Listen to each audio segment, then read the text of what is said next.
তৃণমূলের অন্দরে একের পর এক ধরপাকড়, কিন্তু আমাদের এটাও কিন্তু মাথায় রাখার মতো বিষয় যে তৃণমূলের একের পর এক হেভি ওয়েট নেতা কর্মীরা বর্তমানে কেন্দ্রীয় সংস্থা তদন্তকারী দলের একেবারেই হাতের মুঠোয়।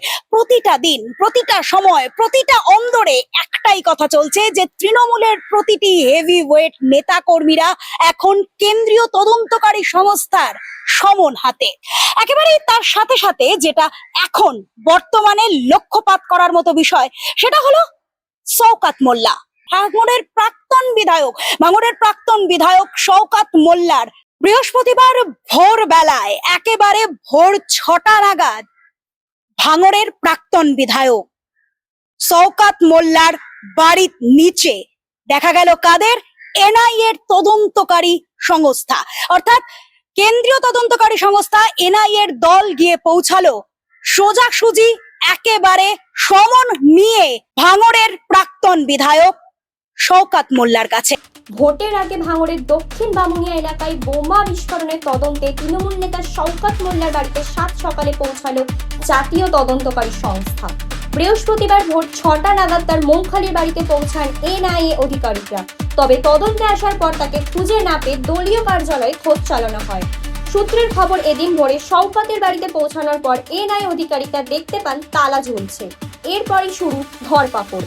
এনআইএ অধিকারিকরা তাকে না পেয়ে তার ছেলের সঙ্গে কথা বলেন।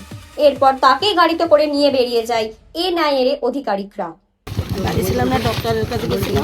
আচ্ছা, আমার ছেলের ফোন করেছিল, পরে ওনারা আসতে বলেছে। গতকাল পর্যন্ত শওকত মোল্লা এখানে আমি ছিলেন? বাড়ি ছিলাম না, শরীর ভালো না। শওকত কোথায় রয়েছেন একটু বলবেন? জানি না, কবে থেকে বাড়ি নেই উনি? উনি বাড়িতে কাজ মানে করে না। কি বিষয় আপনাদের বাড়িতে এলেন? জানি না তো, এখন নোটিশ তো আমাদের দেয়নি, সে তো আচ্ছা, আমরা জানি না, দিলে জানতে পারবো। তবে শওকত মোল্লা এখন কোথায়, এই প্রশ্ন এখন সম্পূর্ণই ধোঁয়াশার খাতায়। তবে ইতিমধ্যেই শওকত মোল্লার স্ত্রী এবং মেয়েকে তদন্তকারী সংস্থার হাতে একেবারেই সরাসরি তাদের প্রশ্নের মুখোমুখি হতে হয়েছে তার স্ত্রী এবং মেয়েকে। তাদের কাছ থেকেই কিন্তু এক প্রকার সাংবাদিকরা জেনে নেয় সেই মুহূর্তের কথা। তবে যে ঘটনার তদন্তে এনআইএ এর অধিকারিকরা শওকত মোল্লার মৌখালীর বাসভবনে পৌঁছায়, ঠিক সেই বিস্ফোরণের তদন্ত নিয়ে শুরু থেকে সবর ছিল আইএসএফ। দলের পক্ষ থেকে ঘটনার নিরপেক্ষ তদন্তের দাবিতে এনআইএ এর তদন্তে আর্জি জানানো হয়েছিল। এবার সেই আর্জির বাস্তবায়নের পরবর্তী সময়ে এই মামলার তদন্তভার গ্রহণ করে এই তদন্তকারী সংস্থা। ইতিমধ্যে এই ঘটনায় একাধিক দুষ্কৃতী গ্রেফতার হয়েছে। পাশাপাশি এই মামলায় তৃণমূল নেতা ওয়াহিদুল ইসলাম সহ কয়েকজনকে পাকড়াও করা হয়।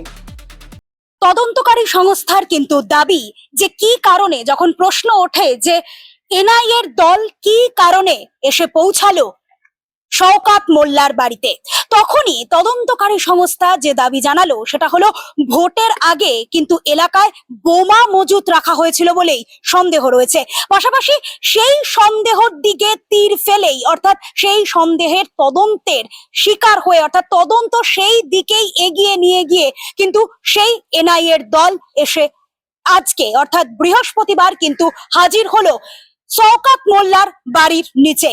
আর তারা এসে জিজ্ঞাসাবাদের চেষ্টা করা হলেও কোনোভাবেই যখন শওকত মোল্লাকে হাতের নাগালে পেলেন না, তার সূত্র ধরে সেই সময় তার ছেলেকে তারা কিন্তু ধরে নিয়ে গেল। সব তদন্ত, অর্থাৎ সর্বোপরি তদন্ত এখন ঠিক কোন দিকে মোড় নেয়, এখন সেটাই দেখার। Bureau report, info pulse, Bengal.